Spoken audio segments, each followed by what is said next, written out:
أعوذ بالله من الشيطان الرجيم بسم الله الرحمن الرحيم الحمد لله والصلاة والسلام على رسول الله وعلى آله وصحبه ومن والاه أما بعد biz oldin qatimliq darsimizda bizning o'qiyotgan ulum shar'iyya bilan usulut tafsir buning cho'ng ana kategoriyasi bo'lgan ulumul Qur'onninki munosabati kelib chiqish ahvoli to'g'rida qisqacha tushuntirib bergandan keyin kitobimizningki muqaddimasi va tafsir haqida va tafsir bilan ta'vilning o'tiridagi farqlar haqidagi bir qism tushuntirishlarni o'qib o'tgan. İnşallah Allah'ın fazlidan bugün undan keyingi qatimliq darsimizni boshlaymiz.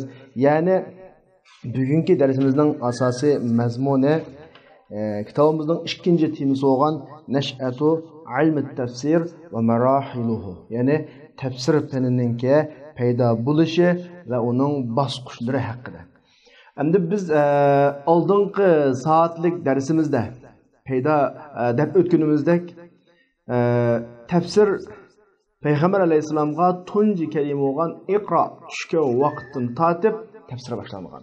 Yani iqra tushgan kunidan tatib shu Qur'oni Karim qaratilgan ahli iman Qur'oni Karimning o'zligi qo'ygan talablarini loyiqida tushunib, ijro qilib, amal qilmagan. Mushuning o'zi tafsir.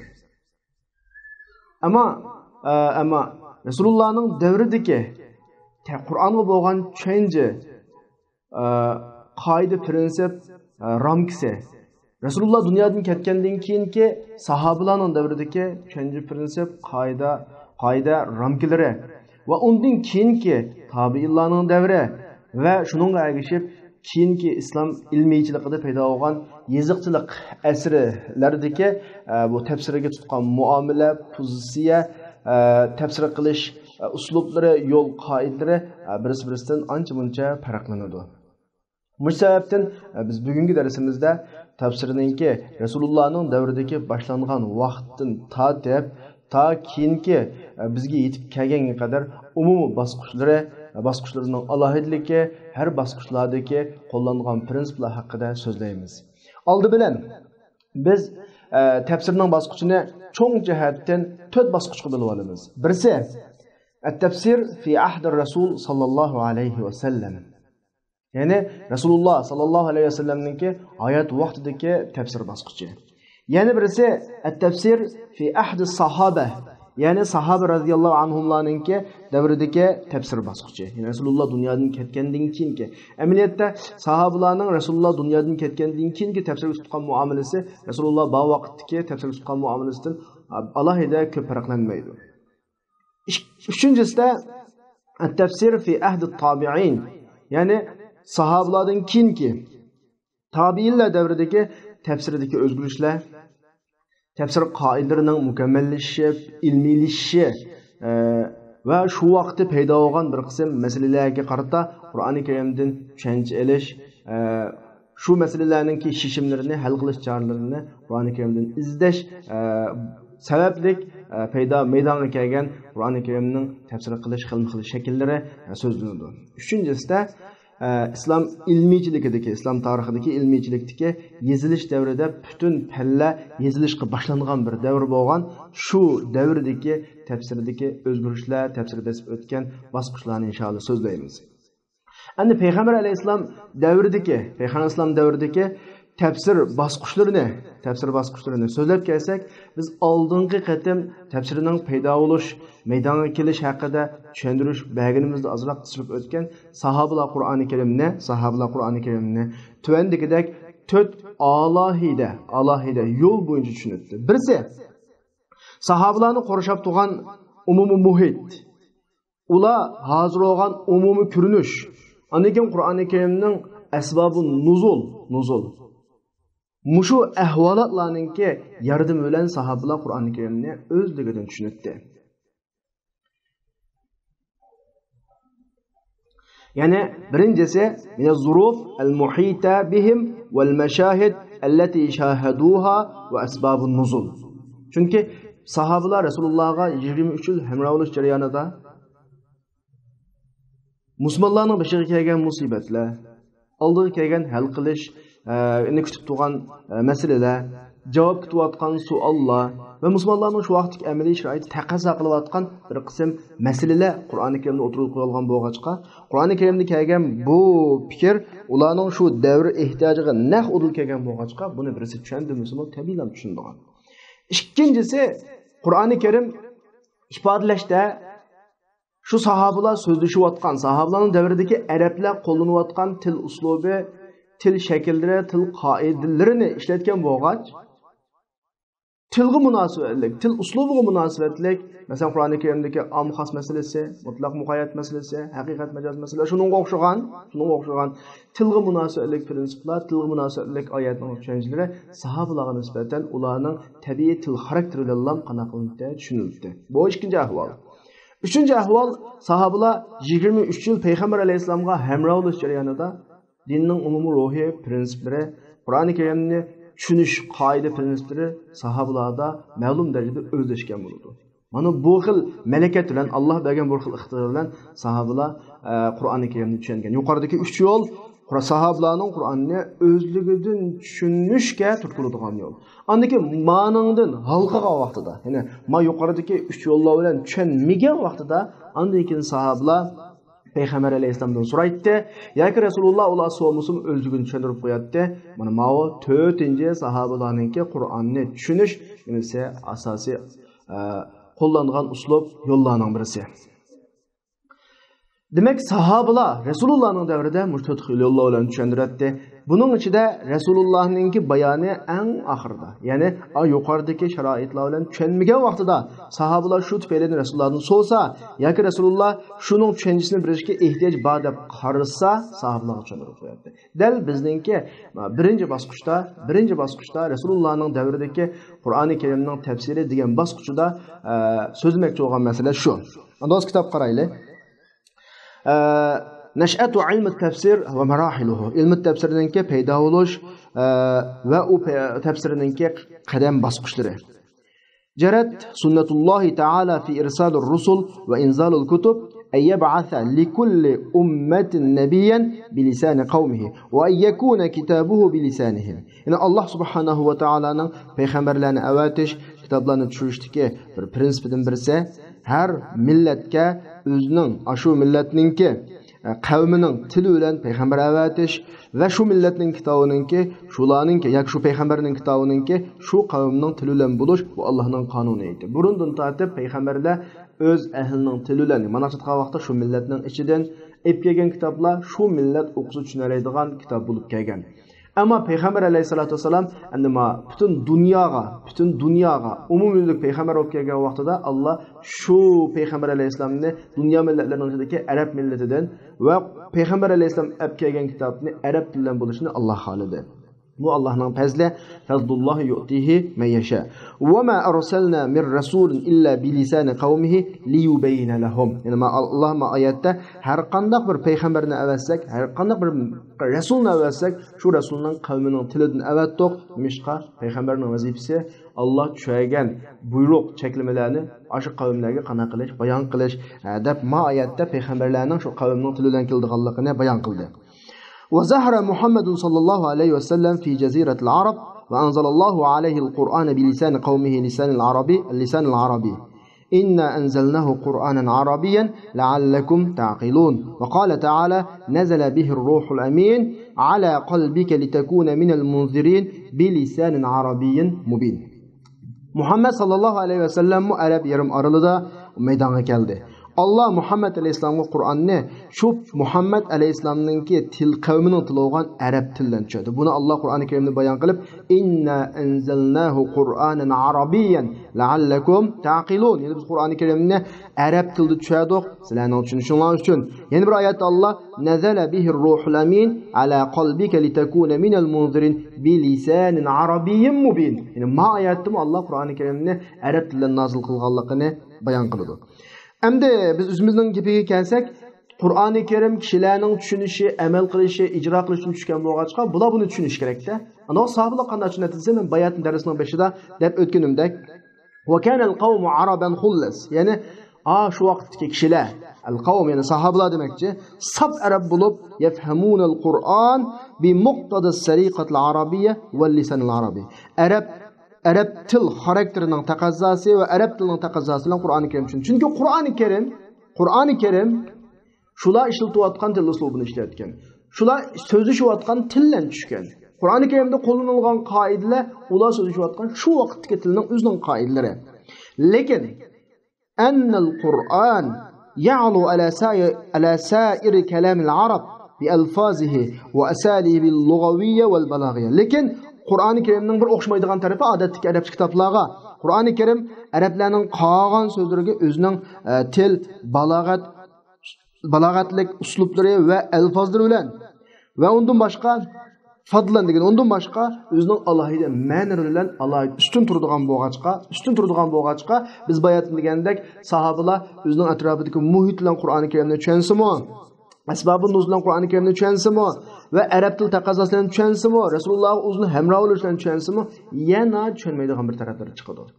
Har holda yoki hammasi tushunadi degan taqdirdami yoki biroz tushunadi degan taqdirdami hammasi umumyuzlik tushunadigan ahvol yo'q. Shunlashqa bular Qur'oni Karimni tushunishda farq qilinadi. Qur'oni Karimning idrokatida, Qur'oni Karimni bilishda farq qilinadi. Gerçi ulardan her biri Qur'oni Karimdan shu Qur'oni Karimning mo'jizligiga uni iboradigan miqdorda dehqonchilik, injenerchilik masalan misolga olsak, yuqori saviyadagilar o'zining saviyasiga mos shaklda, tuvan saviyadagilar o'zining saviyasiga mos shaklda bir narsani tushunsimi, lekin har holda hammasi unda biroqlarni tushunadigan ahvol yo'q. Natijada fakonadagi fan natijani ifodalaydi. Va natijada ularning ba'zisi yana boshqalarga al-oxir tutqib qolgan ma'nolarni tafsir qilib beradi. Demak, o'zaro bular mushta tafsir qilishadi. Fa in ushkila alayhim labzun, ularga biror so'z qiyin bo'lib qolsa yoki ularga biror maqsad tutqib qolsa, ularga tafsir qilib beradigan odam topamasa. Demak, sahobalarning ichidan ma masalani tushundiganlar chiqmagan vaqtida eng oxirgi vosita Sa'alur Rasul sallallohu alayhi vasallam. Bular Payg'ambar alayhisolatu vasallamdan so'raydi, Rasululloh ularga bayon qilib berdi. Demak, sahobalarning davrida, ya'ni Rasulullohning davridagi tafsir shakli mavjud. Birinchidan ular o'zining atrofidagi muhit, sharoitlar bilan, asbabun nuzullar bilan va ulardagi shu amaliy Rasulullohga hamroh bo'lgan shu vaqtdagi o'zining mavhiba, malakasi bilan, undan keyin ular shu Qur'oni Karim tushgan tilning sohiblari bo'lgandan keyin shu tilning xarakteri bilan tushunib shuma yuqoridagi omillardan halqagan vaqtda eng oxiridagi bularning tillaydigan vositasi Payg'ambar alayhisalom bayon qiladi. Demak, sahobalarning davridagi Qur'oni Karimni tushunish vositalari 4 xil yo'l deb yakunlashga bo'ladi. Va bihadal mushu holatning o'zi sahobalarning davriga, Payg'ambar alayhisalomning davridagi tafsir bo'lib, tafsirning dastlab paydo bo'lgani mush shaklda paydo bo'lgan. Shunga abtumunda aytadi, va bihada nasha ilmu tafsir dal mujnu bilan ilmu tafsir paydo bo'ldi. Ondan keyin bu tafsir ilmi bir qancha bosqichlarni besib o'tgan bo'ldi. Buning eng obrazliroqi tuandagi 4 bosqich. Ya'ni birisi Payg'ambar alayhisolatu vasallamning davridagi tafsir bosqichi. Yana birisi at-tafsir fi ahd as-sahaba. Sahaba radhiyallohu anhumlarning davridagi tafsir bosqichi. Yana birisi at-tafsir fi ahd at-tabi'in. Tabi'inlarning davridagi tafsir bosqichi. Yana birisi at-tafsir fi ahd at-tadwin, yana tadwin davridagi xotirlash davridagi tafsir bosqichi. Endi biz mushningki birinchi bosqich al-marhala al-ula at-tafsir fi ahd ar-rasul sallallohu alayhi va sallam. Maya keldik, yani Payg'ambar alayhisolatu vasallamning davridagi tafsir bosqichiga keldik. Faqat takaffalallohu subhanahu va ta'ala bi hifzil Qur'on.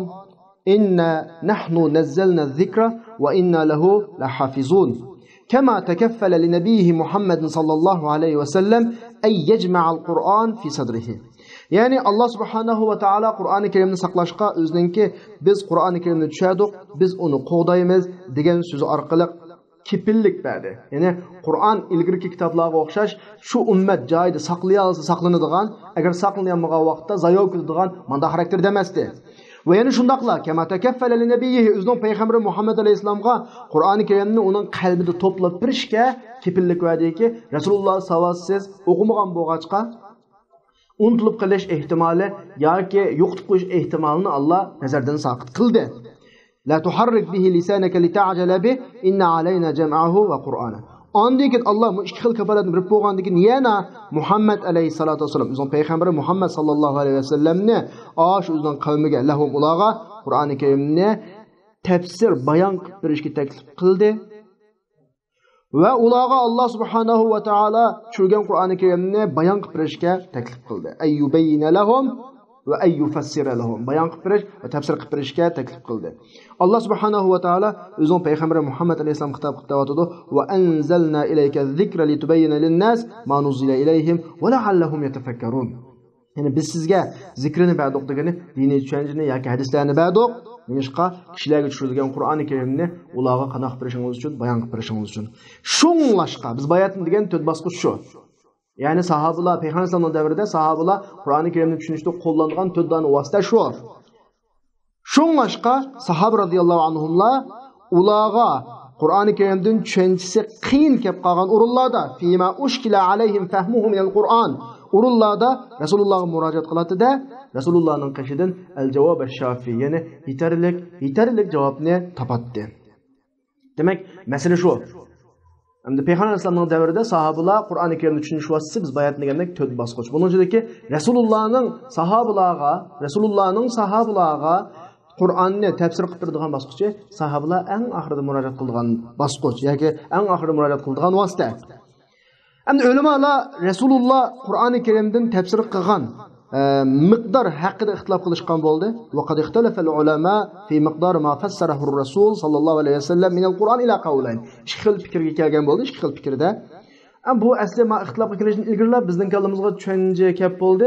Rasululloh Qur'oni Karimdan qanchalik tafsir qildi, hamma tafsir qildimi yoki ma'lum miqdorda tafsir qildimi degan savolga kelgan vaqtida biz bayatdan bu tushuncha bo'yicha o'zimizni javob beraymiz. Ya'ni Rasululloh ma'lum miqdorda bayon qilganlik. Chunki sahabalar Qur'oni Karimning bir qismlarini ularning amaliy sharoitiga qarab qanday qilgan tushundigan. Ya'ni bir qismlarini asbabun nuzul qarab tushundigan. Ya'ni bir qismlarini arab til taqozosi bilan tushundigan. Ya'ni bir qismlarini tushunishga yetmaydigan shunday oddiy mazmundagi oyatlar bor. Eng oxirida shulardan eshib qolgan qismini Rasululloh tushundiradigan bo'lgachqa, albatta hamma tushundirgan bo'lmaydi. Ammo bir qism ulamolar Rasululloh sahabalarga butun Qur'onni bayon qilib bergan degan fikr bilan o'zining ma'lum fikrini o'tirib qo'ydi, anglab boqaylik. Birinchi xil fikr anna Rasul sallallohu alayhi vasallam bayyana li ashabihi ma'ani al-Qur'on. Payg'ambar alayhisolatu vasallam o'zining sahobalariga Qur'oni Karimning umumiy ma'nosini qanday qildi, bayon qildi. Xuddi ularga alfozini bayon qilgandagina Rasululloh Qur'oni Karimdan bir harfni ib qolmay sahobalarga hammani to'liq yetkazgandek ma'nolarini hammani to'liq bayon qilib berdi. Malmav İbn Teymiye ve ondan başka ulemalarning so'zi. İbn Teymiye rahimahulloh deydi, o'ziningki usulul tafsir muqaddama fi usulul tafsir nomli kitobida yajibu an yu'lam anna an-nabiy sallallohu alayhi va sallam bayyana li ashabihi ma'ani al-Qur'on. Shu bilinishi kerakki, Payg'ambar alayhisalom o'zining sahobalariga bar Qur'onning ma'nolarining hammini bayon qilib berdi. Xuddi ularga alfozini bayon qilgandek. Nimishqa? Chunki Alloh Payg'ambar alayhisalomga shunday vazifani yuklaganki, li tubayyina lin-nas ma nuzila ilayhim. Agar Rasulullohni hammini bayon qilmadi degan vaqtda Rasululloh bu buyruqqa xilof qilgan bo'ladi. Ya'ni bu yerdagi Rasulullohning bayoni sahobalar Qur'oni Karimni bayon qilib berishi ma'numu yetanavval hada va hada degani ma'numu animiz. Ya'ni alfozini bayon qilib bergan bo'ladi va ma'nosini qanday qilib bergan bo'ladi, bayon qilib bergan bo'ladi deb Ibn Teymiye rahimahulloh va shu qatordagi bir bilik ulamolar Rasululloh Qur'oni Karimning hammini bayon qilib bergan deb ma fikrda. Bular endi bir qancha dalilni keltirgan bo'lib, bu dalillarning ichidan birisi Sura Nahl'dagi oyat bo'lib, "Va anzalna ilayka zikra litubayyana lin-nas ma nuzila ilayhim va la'allahum yatafakkarun." Biz bayatni tushungan bo'yicha ma'no olib, Rasululloh Alloh Qur'oni Karimni sahobalarga tushuntirish vazifasini yuklagan. Agar Rasululloh hammani bayon qilmadi deyilsa, o'zining vazifasiga xiyonat qilgan bo'lmamdi deb mahil shaklda dalil keltirgan. Albatta bu oyatda Payg'ambar alayhisolamga yuklangan bayon yetanavalu al-alfaz vel maani, ya'ni alfaz va ma'nolarning hammini o'z ichiga oladi. Ya'ni shundaqla Rasululloh alfazning hammini bayon qilgandek, Qur'oni Karimning ma'nosini hammini bayon qilgan deb birinchi dalilni mahil shaklda bayon qildi. Ikkinchi dalili bularningki. Ikkinchi dalili Abi Abdurrahman as-Sulamiyning hadisi bo'lib, o'z vaqtidagi sahobalarning Qur'on o'rganish, Qur'on o'qish ahvolini bayon qilib, bizga shu Qur'on o'qitadiganlar mundaq deb birdi deydi. Ya'ni bular Rasulullohdan Qur'on o'rganadi. Yastaqiuna degani Rasulullohning o'qishini talab qiladi degani Qur'on o'rganadi. Bular 10 oyat o'rgansa, shu 10 oyatga shu 10 oyatning ichidagi amal qilganga qadar boshqasini ergashtirmaydi degani. Amaliyat sahobalar Qur'onning hammini o'rgangan. Bir nuqta olmaydi-ku. Shu 10 oyatga amal qilganga qadar keyindikini o'rganmaydi degani. Har bir 10 oyatning ma'nosini Rasulullohdan tushunib olmagan. Unda olganda sahobalar butun Qur'onni Rasulullohdan o'rgangan bo'lg'achqa labzini. Sahobaning mijozi labzini o'rganishdimi, ma'nosini tushunib o'rgangan bo'lg'achqa, oxirgi natija sahobalar butun Qur'oni Karimningki ma'nosini Rasulullohdan qanday qilgan, o'rgangan degan gap chiqadi. Unda olganda bular deydi-ki, biz Qur'onni o'rgandik va amalni bilgandik. Unda Qur'on amal. Amal nimani taqozo qiladi? Shu Qur'onning oyatlarini tushunishni taqozo qildi. Demak, Rasululloh sahobalarga alfozni o'rgatgandan boshqa ma'nolarini o'rgatganda ma ikkinchi xil dalil. Uchinchi xil dalilda Anas ibn Malik radhiyallohu anhu ning bir hadisi bor. Kana ar-rajul aramizdan bir odam iza qara'a al-Baqara va ala Imron jadda fina. Yani Sura Baqara bilan Al Imronni o'qiy olsa, aramizda bir cho'ng odam hisoblanadi. Ana bir Sura Baqara bilan Al Imronni shunday yodlab bersa, buni cho'ng odam hisoblash ketmaydi. Masalan, nima desa, buni bilolsa, yodlay olsa, o'qiy olsa degan gap cho'qim lafz bilan tushuncha masalasini billa o'ziga oladi deydi. Undan boshqa yana bir hadis, menda bir kelgan bir rivoyat bor. Asar Ibn Umar radhiyallohu anhuma Sura Baqarani yodlashda bir necha yil yodlagan deydi. Ba'zi tarafından 8 yıl deydi. Bunu İmam Malik qilgan. Agar Ibn Umar radhiyallohu anhu labzni yodlash masalasi kelib qolsa, biz obdan bir oy o'tsasak yodlab bo'lamiz. 8 yil yodlab qanday qiladi? Masalan, nima desa, labzdan boshqa ma'no maqsad, ma'nosi bilan birga yodlagan deb mana dalil qilyotdi. Ya'ni bular deydi, agar Ibn Umar radhiyallohu anhu ning 8 yil yodlagandagi maqsad mujarrad hifzi, labzni ham yodlash bo'lib qolsa, bu degan ozg'ini vaqtga ehtiyojli. La mahtaja illa li zaman yasir degani faqat ozg'in vaqtga ehtiyojli qoladi.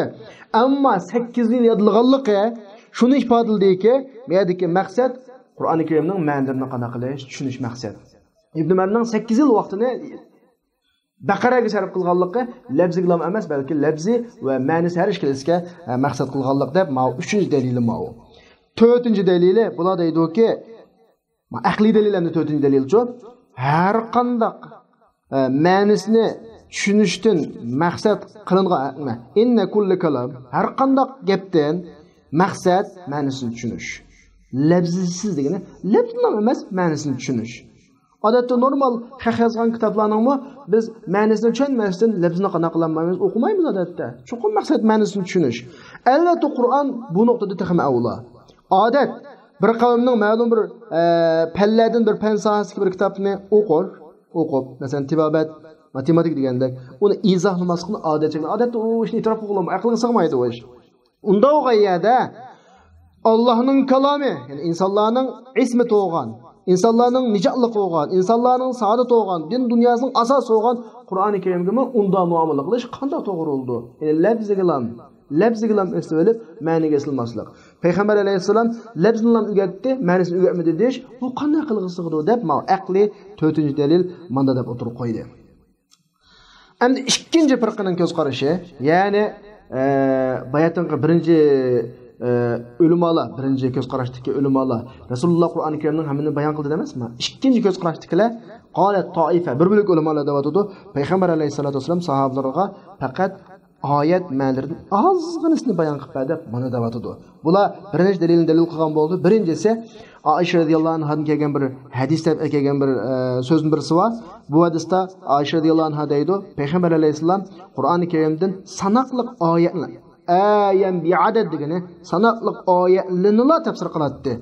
Bu tafsirni Payg'ambar alayhisalomga Jibril alayhisalom o'tib qo'ygan deydi. Bu rivoyatga sal turib kitobda avtor boshqacha tushuntirish yurdi, lekin u tushuntirishdan boshqa hadisning o'zi zaifida bo'lib qolgancha bu yerda dalil qilolmaydi. Ikkinchisi bular deydi, Alloh subhanahu va taolo o'zining payg'ambari Muhammad alayhisalomni har oyatlarning hammasiga maqsadga nas keltirishga buyurmadiki, hammaga hamma narsani dapadimidi. Nimishqa? Allohning bandalari Allohning kitobida tafakkur qilish uchun. Agar payg'ambar alayhisalomga hamma oyatlardagi maqsadi to'liq ichiver desa, Rasululloh deb bergan tafsir kishilarga nisbatan mo'tabar tafsir bo'ldi, albatta, chunki Allohning payg'ambari. Şu Qur'oni Karim bizga yetkazguchi Allohdan yetkazish vazifasini olgan zot. Agar hamma oyatlardagi butun maqsadlarni oydinlashtirib ichiversa, Rasululloh tushuntirib berdi-ku degan bilan kifoyalanib boshqalar izlanmasligi aniq. Ammo Qur'oni Karim bandalarni Qur'oni Karim haqida tafakkur qilishga buyuruydi. Rasululloh hammani bayon qilayotgan bo'lsa, hech kim Rasululloh bayon qilib bergan tafsiridan u yoqqa o'tishga jur'at qilmasdi. Demak, Qur'oni Karimni tafakkur qilmaydi xalq. Shunga bandalariningki o'zining kitobida tafakkur qilish yuzidan payg'ambar alayhisolamga aniq hamma oyatlardagi maqsadni aniq oshkorlab, aniq oshkor o'tirib qo'y yoki bayon qil deb buyurmagan deydi.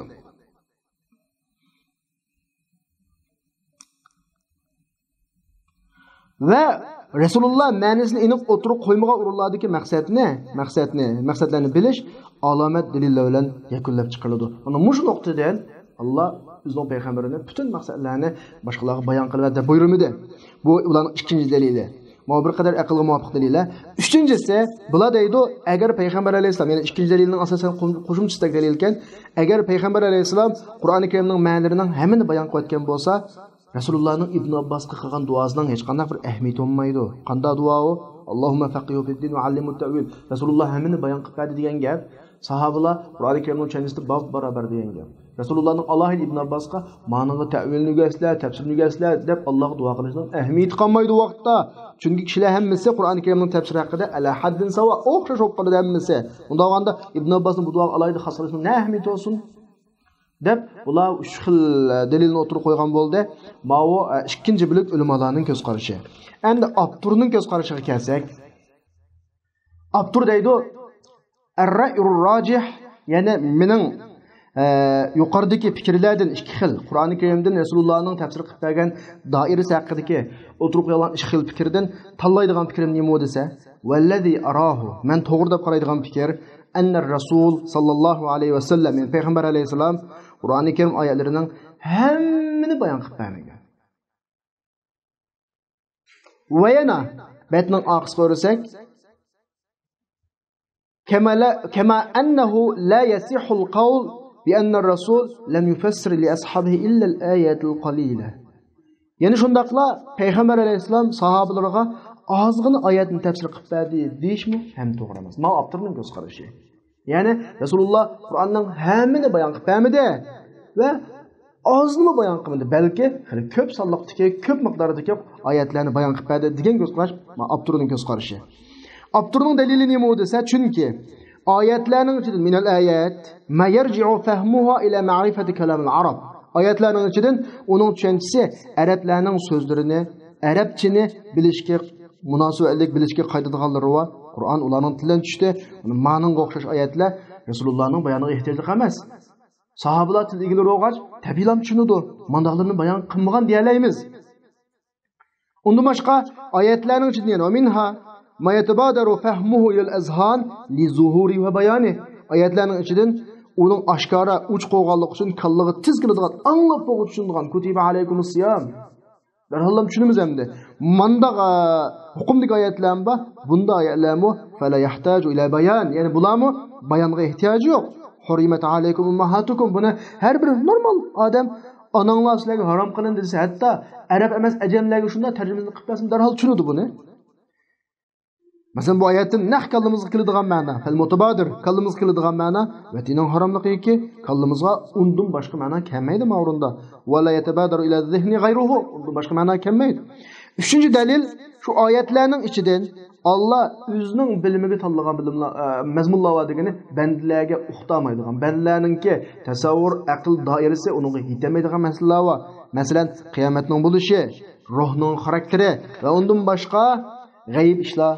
Bu ishlarni hatto Allah shu ishlarga o'zining payg'ambarini xabardor qilmagan bo'lsa, payg'ambar alayhisolamning o'zinimi qandoq Rasululloh uni sahobalarga o'zi bilmaydi bayon qilib beradi. Mahil kuchli dalillar. To'rtinchisi, oyatlarning ichidan naq kelgan ma'nosini ortiqini bilishda ahamiyat yo'q mazmunlar bor.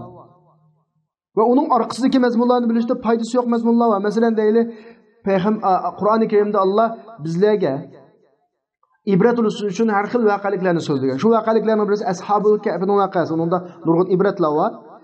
Shu Ashabul Kahfning voqeligida Ashabul Kahfning bir dona ishtivolig'i tilga olinadi. Bu ishninki rangi qanday rangti masalan. İsa alayhisolamning Musa alayhisolamning hassisi desa, bu qaysi daraxtdan bo'lgan? Allah İbrahim Aleyhisselam'a türülüp bergen heliqi 4 dana qush, qaysi qushdi, kaptamitdi, xo'rozmitdi yoki boshqa qushmitdi. Demak, ma'nun o'xshash mazmunlarni Rasulullohning sahobalariga bayon qilib bermaydi va bermagan. Chunki ahamiyati yo'q. Masalan, suradagi qissadagi ma'lum ibrat Alloh bizga o'qitmoqchi bo'lgan masalalar murod o'g'achqa, u yerdagi u oddiy yoki o ishlar bizga maqsad emas. وعلى هذا شنو asosan biz jazm qila olamizki, nastati'ul jazm. Shundaqda jazm qila olamizki, payg'ambar alayhisolatu vasallam sahobalarga Qur'oni Karimning oyatlarining hammini qana qilmagan bayon qilib bergan. Va yana shundaqla deyalamizki, payg'ambar alayhisolatu vasallam sahobalarga ozgina oyatlarni tafsir qilgan deyishmi ham to'g'ri emas. Halaqa Oysha radhiyallohu anhaninki bular dalil qilgan hadisi Muhammad ibn Ja'far az-Zubayrining rivoyati bo'lib, Imom Tabariy bu hadis haqida ma'adam Eser ehlinin içinde münker adam. Yani la yu'raf degeni münker adam. Demek hadisi Zeyd hadislarının türü tava. İbn Kesir deydi hadis münker garip. Yani münker hadisini Zeyd hadislarına tava degen bo'ladi. Ma'qul u hadisni sahih degan taqdirda ala fard sihhatihi degani bu hadisni sahih degan taqdirda Abu Hayyan oyatdagi payg'ambar alayhisolamning sahobalariga ozgina voqeliklardan boshqa voqelikni tafsir qilmadi deganni Qur'oni Karimninki g'aybiy masalalarga va Qur'oni Karimning ixcham taraflarini tafsir qilish va shunga o'xshagan Allohdan bir ma'lumotlar tavqif degani Allohdan bir bildirishdan boshqa yo'l yo'q masalalar bor. Aqan sahobalar o'zi har qancha qilgan bilinmaydigan bu masalalarni yetkazgan degan gap. Albatta biz oyatdan darsning boshida sahabalarınki Kur'an tushunishga 4-yo'li Rasulullohdan bayon etish. Albatta bayon qilmadi emas, bayon qiladi, lekin bilinmaganda bayon qiladi.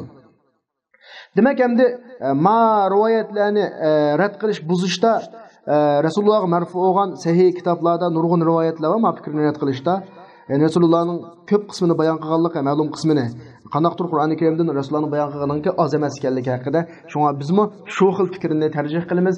Ya'ni oxirida xulosalasak, Rasululloh Qur'oni Karimning hammini bayon qilgan emas, ammo ozmi bayon qilgan emas. Ya'ni ma'lum darajada ko'p qismini qana qilgan, bayon qilgan. Shunga bu xil fikrda 3 xil fikr bor. Birisi Rasululloh Qur'oni Karimning ma'nolarining hammini bayon qilgan degan fikr. Yani birisi Rasulullah Qur'oni Karimdan ozgina bayon qildi degan fikr. Yani birisi Rasulullah Qur'oni Karimdan Abdurning rojih ko'z qarashi Qur'oni Karimdan bayon qilgani oz emas, lekin hammasi mu emas degan fikr. Shuning bilan ma haqdagi masala tugagan bo'ldi. Endi biz payg'ambar alayhisolamning davridagi tafsir haqida ketyapmiz. Rasulullohning davridagi tafsirning prinsipi, ya'ni Rasululloh tafsirida qaysi xil shaklda tafsir qilgan desa, lam yakunur rasul sallallohu alayhi vasallam yutnibu fi tafsiril oyat. Payg'ambar alayhisolatu vasallam oyatning tafsirida uzun qilmaydi yoki uni bilishda foydasi yo'q narsalarga chiqmaydi yoki uni bilishda natijasi yo'q narsalarga ortiqcha tadqiqotlarga chiqmaydi degan. Rasulullohning tafsirining ko'pinchisi umumisi oyatningki ijmoliy taraflarini bayon qilish, qiyin mazmunlarini izohlash, am mazmunlarini xoslash, mutlaq o'rinlarini taqidlash, biror so'zning ma'nosi yoki so'zga munosabatli mazmunlarni bayon qilishdan o'zga emas. Qolgan umumiy change oyatning asosiy maqsadi shu vaqtdagi Rasululloh berayotgan da'vatninki, ep kelgan dinninki xarakteri, prinsiplari sahobalar shu vaqtda ehtiyojli bo'lgan dinning bayon qilishga tegishli taraflaridan sahobalar o'zligini qanday qo'llaydi, shuni olaydi. Mana Rasulullohning tutgan nimasi prinsipi. Tafsirida. Ondan keyin biz birinchi marhaladan o'tib, ikkinchi marhalaga o'tsak, ikkinchi marhala sahobalarningki davridagi tafsir. At-tafsir fi ahd as-sahaba radiyallohu anhum. Zakarna anifan. Biz bayatni tilg'ab o'tdik. Sahaba radiyallohu anhumlar xolis arab bo'lib, Qur'oni Karimni tushunish ve onun ma'ni maqsadlarini bilishda ularning arab til xarakterining taqozosi bilan tushunadi, shu xarakterining taqozosi bilan biladi. Shunda tushunadiki, bularning bu tushunishga hech qanday bir ajamlik aralashmagan, bulg'amagan va bid'atning qabih bid'atlar din bir narsa uning aralashmagan yoki ozg'un aqidalardan bir narsa uning hukmronlik qilib olmagan shaklda sahobalar intayin xolis shaklda tushunadi. Endi ularga biror ma'no, biror hukm maxfiy bo'lib qolgan taqdirda, yoki daqqa alayhim marma, biror maqsad ularga nozig bo'lib qolgan, daqqa nozig bo'lib qolgan degani tozalik bir xil aniq ifodalanmay qolgan vaqtlarda bular Rasulullahning qishqa murojaat qiladi. Rasululloh bularga buni bayon qilib beradi va izohlab beradi. Agar bu ahvol ularga qo'lay olmagan taqdirda degani Rasululloh dunyodan ketgandan keyin so'g'ili Rasululloh yo'q. Qanday qiladi desa, raja'u ila ijtihad, ular o'zlarining ijtihodiga murojaat qiladi. Chunki biz bayatni o'tgandek bularda ijtihod qilish salohiyati hozirlangan. Bular til ahli, til desa Rasulullohga 20 yil hozir bo'ldi. Qur'on tushgan umumiy ahvollarni ko'rdi, sharoitlarni bildi. Endi bular albatta xitob qilsa bo'ladigan kishilar. Endi sahobalarning hammasi Qur'on tushunishda o'xshash emas. Va kana tafawut baynahum wadihan fi hadhihi ar-rutba. Ya'ni ijtihod darajasida ularning o'tirdagi farq nihoyat ro'shan. Chunki ularning ba'zisiga demak xulosa shunday bo'lganlik tufaylidan fakanidagi fa sababiyatni ifodalaydi. Ularning ba'zisiga murojaat qiladi. Chunki ularning o'tirdagi farq nega qaytadi desa, ularningki tushunch, idrokat qudidagi farqqa qaytadi va oyatlar o'ziga olgan sharoit va munosabatlar diki farqi qaytadiki, chunki oyat tushgan vaqtda ham sahoba rasullarning qishlan bo'lmaydi. Ma sahaba av yo'q. Yo'qi mandan so'raydi. Ma oyatni Rasululloh bir safarda vahiy topshirib olgan bo'lsa, safarga birga chiqqanlar biladi, qilib qolganlar bilmaydi. Qilib qolganlar safarga chiqqanlardan so'raydi. Bir munosabatlik mazmun bir sahoba to'g'riliq tushgan vaqtida shu bu oyatning mazmunini eng obdan bildigini shu sahoba biladi, boshqa sahobalar ma sahobadan so'raydi. Bunda ahvol. Undan boshqa yana balkanu, ya'ni bular balki tahi so'zliklar tayinlangan ma'nolarni tunishdimi ham farq qiladi. Chunki bir til egalarining hammasi tilni bilib bo'lishini atayin. Uyg'ur tili desakmi, butun Uyg'urlar garchi Uyg'ur tilini umumiy bilsa-mu, lekin men av bilganni bilmayman. Men bilganni bilmaydi. Uyg'ur til sohasida shunga o'xshagan masala. Chunki Qur'oni Karimning mufradat, yangi so'zliklarining ichidan ma'nisi bir qism sahobalarga maxfi bo'lib qolgan, yana ulardan boshqalarga oshkor bo'lgan bunda narsalarmi bor, bunda oyatlar. Albatta buning ziyo yo'q. Chunki bir tilni, garchi u tilning ahlining umumisi garchi bilib bo'lgan taqdirdami, lekin shu tilning ahlidan har bir odam bilmaydi bu aniqlar. Bir millatning ichida butun tilni butunlay biladigan ish yo'q. Masalan deylik, misolga olsak, Umar ibn Xattob radhiyallohu anhu ga va fakihata va abadiki abninki ma'nisi maxfi bo'lib qolgan ahvol bor, mihrobda turiblar. Taxavvufning ma'nosi maxfi bo'lib qolgan, av ya'khudahum ala taxavvuf. Rasululloh Umar radhiyallohu anhu minbarda turib oyatning ma'nosini sahobadan so'rgan. Bir arabiydan birisi kelib, shirdan birini o'qib, taxavvufning ma'nosini shu yerdan aylantirib bergan. Hattoki oxirida Huzayl qabilasidan bir odam kelib, taxavvuf bizning nazarimizda tanaqqusni ifodalaganda Alloh ularning mol-mulk, ziroat, tirillardagi kamaytish orqali jazolaydigan bo'ldi ekan deb Umar radhiyallohu anhu shu vaqtda tushungan masalan bunday gap. Undan boshqa Ibn Abbos radhiyallohu anhu deydi, men Fatir samawati val ardiga Fatirning ma'nosining aslini ekanligini uqmaydim. Hattoki ishga arabiy bir quduq haqida da'vo qilib, qishimga kelib bir dedi, ana fatartuha deydi. Ha, asli fatra degan yo'q narsani yo'q yerdan paydo qilgan odam. Ya'ni men ana ibtida'tuha degan gapganda Fatir samawat Alloh osmon zaminni qanday qiluvchi yo'q yerdan paydo qiluvchi degan ma'no deganda menda shunday ahvollar bor. Undan boshqa yana bir misol qaytsak, Adi ibn Hatim Allah'ninki kulu ve şabu hatta yetabayyana lakumul khaytul abyad minal khaytul aswad degan oyatdagi ishlatilgan majaz uslubini haqiqat deb tushunib, oqib qarib degani tongning eqi bilan tongning qarisini maqsad qilgan Alloh, buni keyin payg'ambar alayhisalom bayon qilgan. Ya'ni sizlar ro'zda toki tong otqanga qadar yesanglar bo'ladi degan o'rinni haqiqat tushunib olib, arab til uslubidagi ishga yetni qo'yib qo'yib qolsa, qachon ko'zi oqib bilan qaraydi faqat kuchi bo'lgancha qichigan. Rasululloh bunikin to'g'rilab bergan ahvol bor.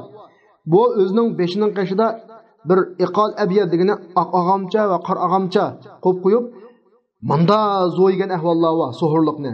Hatto oxirida uning payg'ambar alayhisalom oyatning maqsadini bayon qilib bergan. Demak, sahobalarning tafovut, Qur'oni Karimdagi tushunchasi yuqoridagidek birisi-birisidan farqlanadi. Endi bu farqning ahvoli umum xulosiga vaqt nega taqlid desa, va yarji'u tafawutuhum fi fahmil Qur'on. Qur'oni Karimdagi bularning tushunchadagi farqi biz yuqorida ishorat qilgandek bir qancha ishlarga munosabatli bir qancha ishlarga bo'lib taqiladi. Shu ishlarning qatoridan tushundagi 5 mazmun. Sahobalarningki tushuncha farqi yuqoridagidek necha mazmun? 5 mazmun. Birisi tafawutuhum fi adawatil fahm. Tafawutuhum fi adawatil fahm. Ya'ni ularningki tushuncha qurollardagi farqi. Masalan, til bilganga o'xshash. Ularning orasidan shu tilda ma'lumotli kengrlari bor, tilning yot so'zlarini bildiganlari bor. ularning ichidan dunazalikki uningdan tövellari var, bilmaydiganlari var. Bildiganlari shu yak munosabatli Qur'onlarni obdan tushundi, bilmaydiganlari bildiganlarni so'raydi. İkincisi ularning Rasulullahga hamroh bo'lish, Rasulullahning so'rovlariga hozir bo'lishdagi farqi hamma sahoba Rasulullohning qishini ketmaydigan unda ish yo'q. Ba'zi sahoba tijoratchi, ba'zi sahoba dehqon, ba'zi sahobalar boshqa yerga safarga ketgan, ba'zi sahobalar boshqa vazifalar bilan u yoq ketgan ahvollar bor. Rasulullohga hamroh bo'lganlar Qur'oni Karimdan hamroh bo'lganlar qaraganda kengri tushunadi. Hamroh bo'lganlar tushunmagan yerlarni hamroh bo'lganlardan so'raydigan gap. Üçüncü farq ularninki asbabı nuzulni bilishdagi farqi ondan boshqa oyatni tushunishga ta'sir va masalalarni, ahvollarni, masalan, oyat tushgan vaqtda ma'lum voqelik yoki ma'lum bir savol munosib bo'lgan bo'lsa, shu savol yoki voqelikni bildiganlar, bilmaydiganlardan makroq tushunadi, majoriyat farq chiqadi. To'rtinchisi ularninki shar'iy bilimdagi farqi, sahobalarning hammasi shar'iy bilimda o'rtaq emas. Dinning umum ruhini tushunib ketgan sahobalar, Umar radhiyallohu anhu o'xshash, hattoki vahiyning oldida ba'zi masalalarni o'tirib qo'yib, vahiy shu bo'yicha tushgan ahvollarmi bor. Umar radhiyallohu anhu vahimanga bir qancha o'rinda maslashdi degan bir asarlari bor. Hijob, aroq va bir qancha masalalar shuning tipik misoli. Beshinchisi sahobalarningki aqliy idrokatdagi farqi. Hammalar bilamiz, inson deganning aqli bir-biriga o'xshamaydi. 6 bir tuqqanning 6 xil aqliy idroki 6 xil bo'ldi. Bir sinfdagi 30-40 savoddoshning aqliy idrokati bir-biriga o'xshamaydi. Sahobalar o'xshash inson bo'lg'achqa albatta aqliy idrokati bir-biriga albatta farqlanadi. Sha'nu g'ayrihi minal bashar. Ularning ahvoli boshqa insonlarning ahvoliga o'xshash.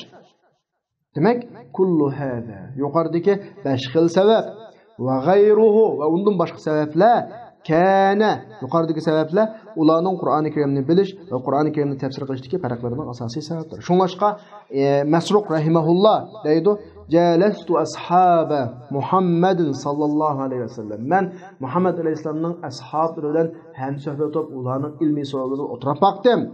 Ularni nimaga o'xshash topdim? Bir kichik ko'lchakka o'xshashligini. Ular ko'lchakka o'xshaydi ekan. Bir qism ko'lchaklar va bir odamni qondira oladi. Bir qism ko'lchaklar va 2 odamni qondira oladi. Bir qism ko'lchaklar va 10 odamni, bir qism ko'lchaklar va 100 odamni ko'lchak. Hatto bir qism ko'lchaklar varki, butun zamin ahli shu ko'lchakka tushsa, ularni ilm bilan ta'minlab chiqara oladi deb kinoya shaklda sahobalarningki majohatda farqining zo'r ekanligini bayon qilib berdi masalan. Mavo sahobalarningki tafsiridagi farqining sababi. Anikin sahobalarning davridagi tafsirlarning alohidligiga kelsak, vaqat tamayyaza tafsirus sahaba radhiyallohu anhum bimazaya minha. Sahobalarning tafsiri bir qancha xil alohidliklari bor bo'lib, sahobalarning tafsirininki bir qancha xil alohidligi bor bo'lib, bu tuandagi 4 nuqtaga markazlashgan bo'ladi.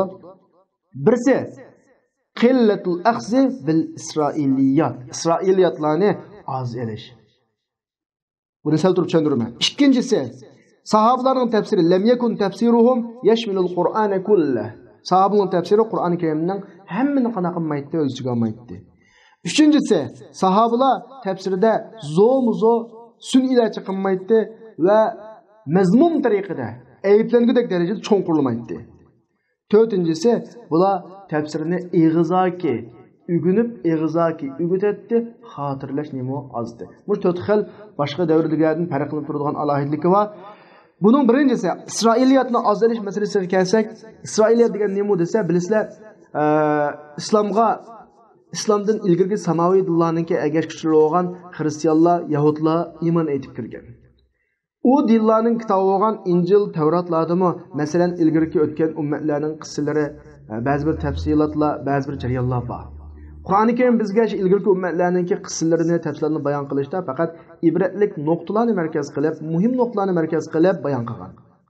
Andikin odam deganning bir xil mijazi bir voqelikni anglab kelib, shaq to'xtab qolsa, oxirida nima bo'lgan bo'g'iydi deb anglag'is keladi. Andikin sahobalarning ichidan shu ahli kitobdan bo'lgan ulamolar, ahli kitobdagi mollalar, masalan, iymon kirgan mollalardan sizning kitobda qanday desa, ular shuni bilan Tavratda munda voqelikni ayg'amanda, Injilda voqelikni ayg'amanda deb degan bo'lsa, bu voqelik musulmonlar orasida shu vaqtda keng taqilib, keyincha tafsir sifatida kitoblarga ilingan ahvollar. Hali ham biz o'qiyotgan tafsirlarningki ko'pinchisida bu ahvollar bor. Dal sahobaning davrida bunda ahvol intayin oz yoki yo'q edi. Ularninki birinchi alohidligi tafsirlarda Isroiliyatlarni elish ozdi va Isroiliyatlarni tafsirida qo'llanilmaydi. Nimishqa Rasulullahninki sahobalarni xohishlar bulg'umagan, ixtilofat va iftiroatlar uni shubhilandirmagan söpsüzlük İslam buluğuğa to'xtatish xos qilish bo'lgan intilish bo'lganligi uchun sahobalar Isroiliyatni intayin az oladi. Rasulullahninki maqsadga Rasulullahninki Umar radhiyallohu anhuning qo'lida Tavratdan bir parcha batni ko'rib qolgan vaqtda achchig'i Rasulullahning mushuni ifoda. Rasululloh sahobalarni Isroiliyatga ahli kitoblarga yaqin yo'latmaydi. Chunki Qur'oni Karimda uningdan yetarlik mazmunlar bo'lgan. Bu birinci alayetlik. İkinci alayetlik biz bayatında ötkendek Resulullah xuddi sahabalarga hamma tafsirini qilib bermagandek, sahabalar hamma tafsirini qilmaydi. Chunki tabiiylar tushundiganlari bor. Sahabalarning tushundiganlariga ustozlar o'rgatmasin bo'ldi. Tushunmaydiganlarni so'raydi, shuni o'rgatadi. Chunki bir qism oyatlar ro'shanlikdan ularni qishida shu darajadaki uning tafsiriga cho'kishga ehtiyoj emas. Nimishqa ular tilni egallab bo'lganligi uchun va ularning shu vaqtdagi jamiyatning ahvolini bilganligi unda boshqa sabablar tufayli bular Qur'oni Karimning nurg'un yerlarini bilgachga sahobalarning ichidagi mufassirlar faqat bilmaydigan yerni ham tafsir qiladi, biladigan yerni tafsir qilmaydi. Unda bo'lganda sahobaning davrida Qur'on alifidan yog'icha, sura Fatihasidan nasgacha to'liq ana qilinmagan, tafsir qilinmagan. Üçüncüsü bular tafsirda zo'muzo sunniylach tafsir qilmaydi va tafsirda mazmun tariqada cho'ng qurmaydi. Bular faqat bir qism oyatlarning xulosa ma'no, al-ma'nal amdigini xulosa ma'nolardan kifoyalanadi. Uni tafsili bayon qilsa cho'ng foydasi yo'q o'rinlarda tafsili bayon qilishni shart qilib olmaydi. Unda bo'lganda masalan va fakihata va abba desa faqat bu degan Allohning bandaga bergan ne'matlarini bizga sanab berish, Alloh sizlarga bunday ne'mat berdi deb o cho'ng qilib uning andig'ini deydigan bir xil cho'ng qilib kirdigan ishlarni qilmaydi. To'rtinchisi bularning tafsirini xotirlashning ozligi. Ulardan rivoyat qilingan tafsirning ko'pinchisi kana bir rivoya ig'zoki rivoyat qilish va talqin degan ig'zoga o'tib qo'yish. Laysa bittadinki yezish. Chunki hammalar bilamiz islom ilmiychiligida yeziqchilik Hijriyaning 2-asrda boshlangan. Hijriyaning 2-asrda boshlangan. Uning oldida mayli hadis, mayli boshqa fanlar, mayli tafsirlar hammasi ig'zoki o'gitiladi. Gerçi bir kısım sahabeler yazışqa ko'ngil bo'lgan bo'lsin-u. Masalan, Abdullah ibn Amr ibn As radhiyallohu anhu Sadiqa deb ataydigan bir o'zining kitobini yozib chiqqan, hadis yozib chiqqan. Bu kitob haqida shu Abdullah ibn Amr ibn As radhiyallohu anhu ma Sadiqada men Rasulullohdan men bilan aramizda hech kim bo'lmagan ahvol aslida anglagan mazmunlar borligini, bevosita Rasulullohning mushkulliqi bilan anglagan hadislar va deb bunda sifatlagan bu kitob Musnad Imom Ahmad va lekin ma'nun o'xshash bunda xotirlash ahvollari intayin kamchildi. Demak, sahobalarningki davridagi tafsirining alohidliklari yuqorida biz bayon qilgandek to'rt xil alohidlikka ega. Shuning bilan bugungi darsimiz mushunchalik bo'lib tursin. Biz mushundan kifoyalanaylik. Inshaalloh kelasi soatlik darsimizda biz sahobalarning tafsiridagi tutgan prinsipi, undan keyin tabiinlarningki davridagi tafsir, tabiinlarningki tutgan prinsipi va undan keyin tadvin davridagi tafsir qatorliq mazmunlarni o'qib o'tamiz inshaalloh. Va oxiru da'vana alhamdulillahi robbil alamin.